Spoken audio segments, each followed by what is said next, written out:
Continuamos aquí en el programa y solamente acotar un detalle adicional. El presidente habló de una muralla china y de que él no tenía nada que ver con los contratos que firmaba Sepúlveda.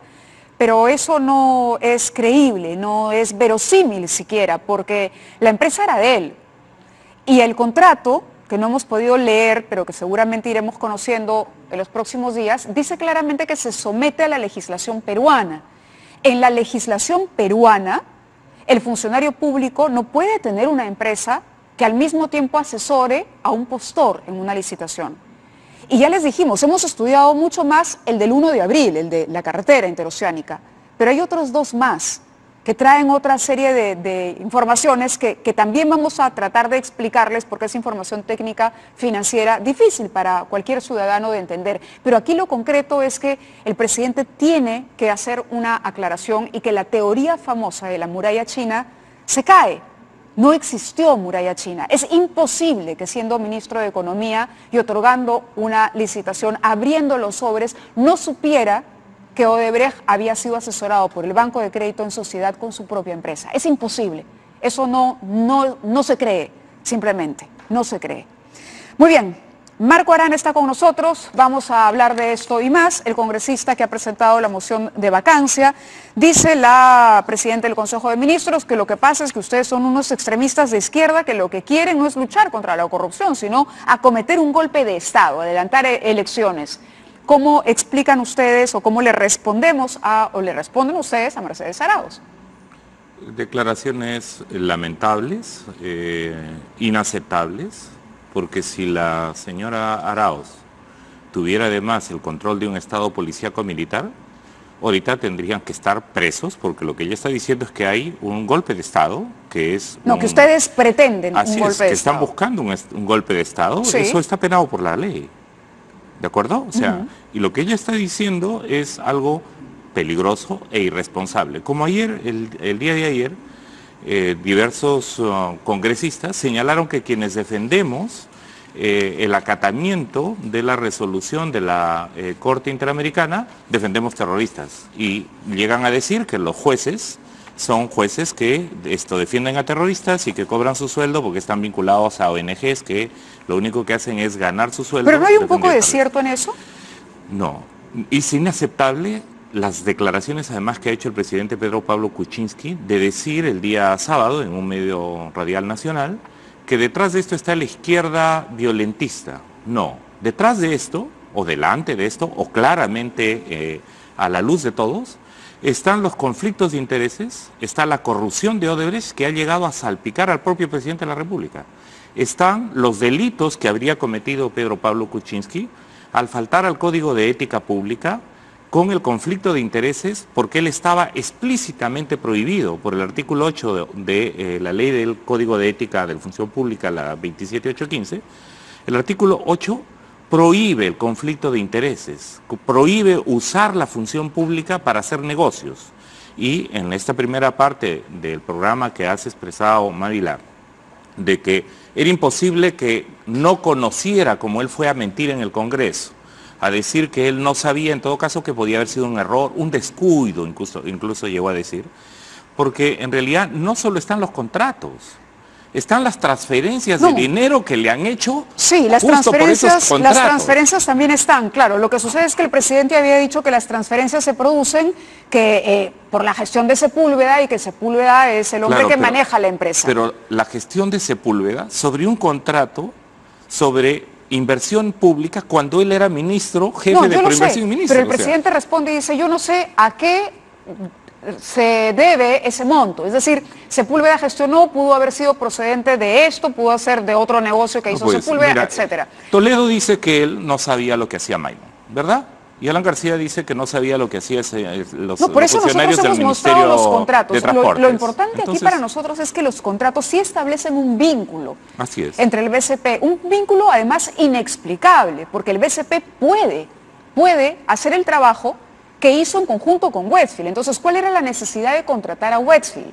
La necesidad, el que piensa mal, es que lo contrató porque el ministro de Economía en ese momento era el accionista único de Westfield. Lo que hay que decir claramente es que el presidente Kuczynski, para comenzar, no había ninguna muralla china, ahí no había ni papel cometa entre Westfield y sus intereses como funcionario público, sus responsabilidades como funcionario público. Aquí lo que ha ocurrido es que el presidente tiene una larga tradición de haber usado la función pública para sus negocios privados. Recordemos el escándalo el año 1968 y la transferencia de la remesa de dineros que hizo la IPC, la esta petrolera, a la Standard Oil, y eso le costó salir del país. Luego evidentemente buscaron jueces que lo absolvieran de todo.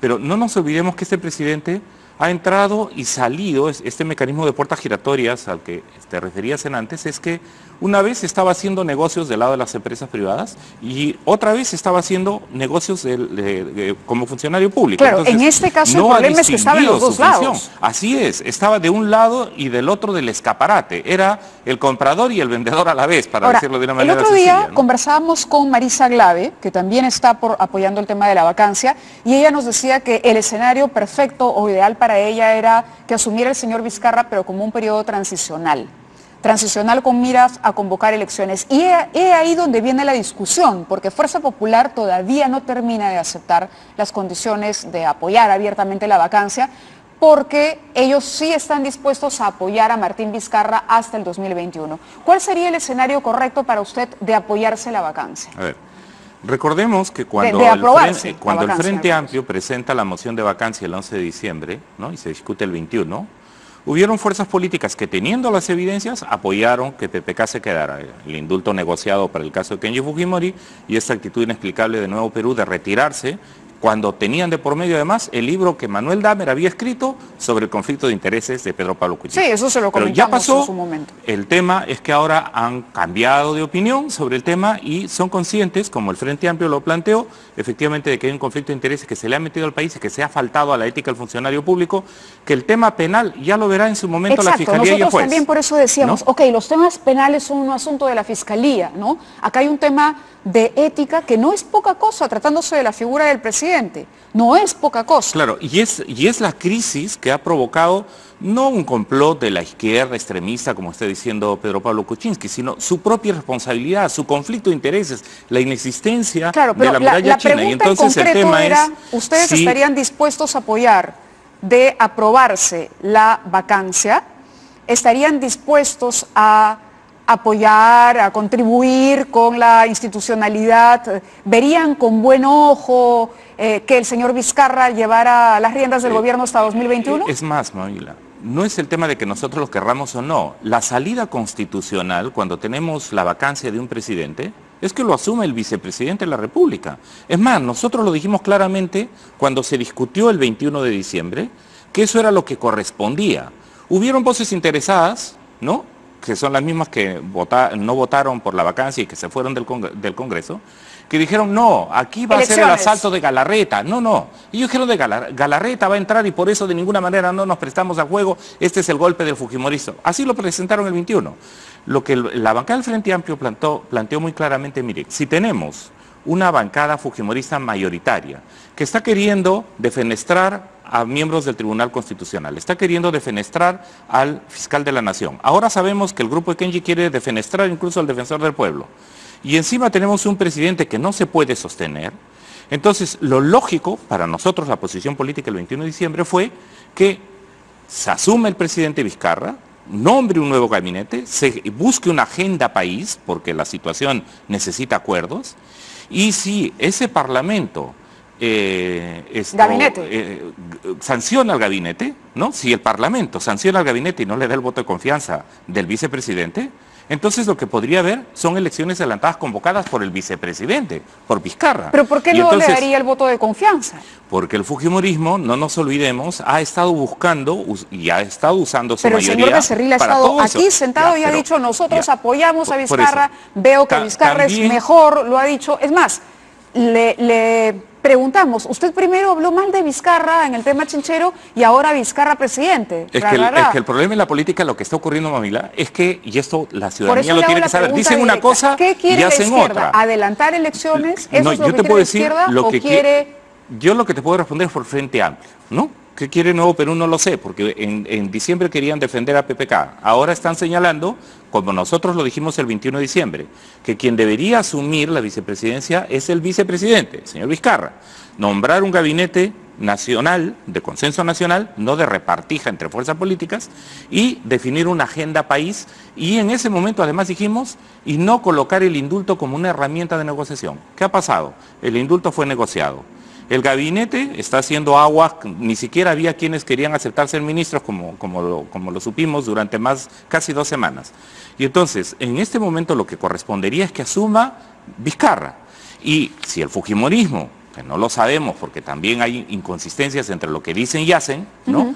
Una de las cosas que deberíamos en este momento saber, ¿se va a dar el respaldo para poder hacer un gobierno que permita luchar contra la corrupción, que permita garantizar los derechos laborales, ambientales, que permita reactivar la economía? Si eso es así, ¿cuál es su lo opinión apoyaremos. a priori sobre Pero Vizcarra? si nosotros consideramos, y se lo dijimos ¿Cree durante... que el señor tiene la capacidad de conducir los destinos del país hasta 2021 como el señor Becerril, el congresista Becerril? Yo creo que en principio debería, ¿de acuerdo? Nosotros lo dijimos muy claramente cuando se lo interpeló y cuando se llevó a su renuncia. Señor Vizcarra, usted no tenía, y se lo hemos dicho en el Parlamento y se lo hemos dicho además individualmente en reunión con él. Señor Vizcarra, usted no tenía que comprarse el pleito de Chinchero. A usted lo hicieron fusible, ¿no? ¿Y quién lo hizo fusible? Los intereses económicos que están detrás, incluida Mecharaos, que luego ha puesto a personajes que estuvieron comprometidos en el aeropuerto de Vizcarra, en el aeropuerto de Chincheros, y quemaron como fusible a Vizcarra, los han puesto en los ministerios. Entonces, está claro que Mecharaos no quiere que Vizcarra asuma la presidencia del país. Está claro que el presidente no quiere renunciar. Entonces, lo lógico sería que efectivamente el vicepresidente, en función de un acuerdo multipartidario en el Congreso, si el presidente no quiere renunciar, se vaque, asuma el vicepresidente, plantee una agenda país, plantee un nuevo gabinete y efectivamente insistir en el tema de que se haga un buen gobierno y insistir en el tema de que el fujimorismo deje de complotar contra el Tribunal Constitucional, contra el Ministerio Público, contra el Defensor del Pueblo, como lo están haciendo, en este momento incluso con el tema de la sentencia de la Corte Interamericana de Derechos Humanos, y darle un respiro para poder gobernar. Ahora, nosotros decimos claramente, si, como creemos, el Congreso, dominado por la fuerza del fujimorismo, va a constituir una fuerza permanente de desestabilización, de imposición de la agenda de Keiko Fujimori, que no aceptó haber perdido las elecciones, entonces se convocarán a nuevas elecciones. Nosotros prevemos el escenario de nuevas elecciones en un contexto en el que el fujimorismo sigue siendo una fuerza que desestabiliza e impone su mayoría. Lo que buscan no es si elecciones adelantadas y cambio de la Constitución. Nosotros lo hemos dicho en campaña antes, lo seguimos diciendo y lo planteamos ahora. Tiene que haber la vacancia del presidente, que asume el vicepresidente, que pueda haber una agenda nacional y un nuevo gabinete. Si esas condiciones no se respetan, vamos nosotros a exigir elecciones adelantadas, no vamos todos. Ese parlamento que está sirviendo de encubrimiento para Alan García, para Keiko Fujimori, ese parlamento que está queriendo defenestrar al Ministerio Público cuando quiere investigar a Keiko Fujimori, al señor Ramírez o a Alan García, ese parlamento que está queriendo además defenestrar miembros del Tribunal Constitucional, ahora al Defensor del Pueblo.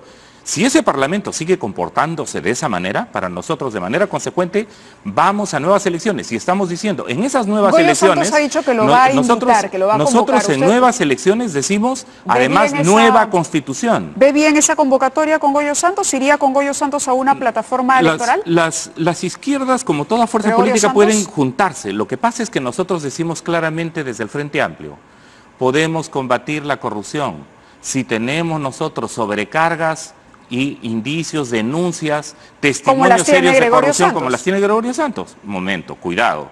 O sea, nosotros lo que estamos, eso en todo caso es algo que Verónica Mendoza tendrá que ver, pero nosotros decimos claramente, Gregorio Santos ha dicho en el caso, ha dicho que lo va a convocar, nosotros hemos dicho claramente, que quiere hablar con usted.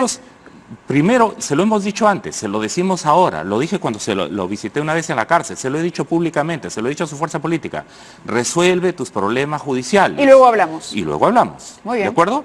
Y entonces, no podemos en el país, y eso para nosotros es sagrado, Mávila, la corrupción caiga quien caiga. Si son de izquierda, de centro, de derecha, uno no puede decir a mis corruptos no los toques, ¿no? Porque eso sería terrible para el país, nos lleva a una parálisis económica, nos lleva a los niveles de descontento que hay. Creemos que el debate sobre una constitución que ponga como prioridad los derechos sociales, los derechos laborales, los derechos ambientales, y eso es lo que para nosotros, sí, y lo hemos planteado antes, lo planteamos en esa crisis y lo seguiremos defendiendo democráticamente. Muy bien, congresista, democráticamente. nos gana el tiempo. Le agradezco su presencia en el programa.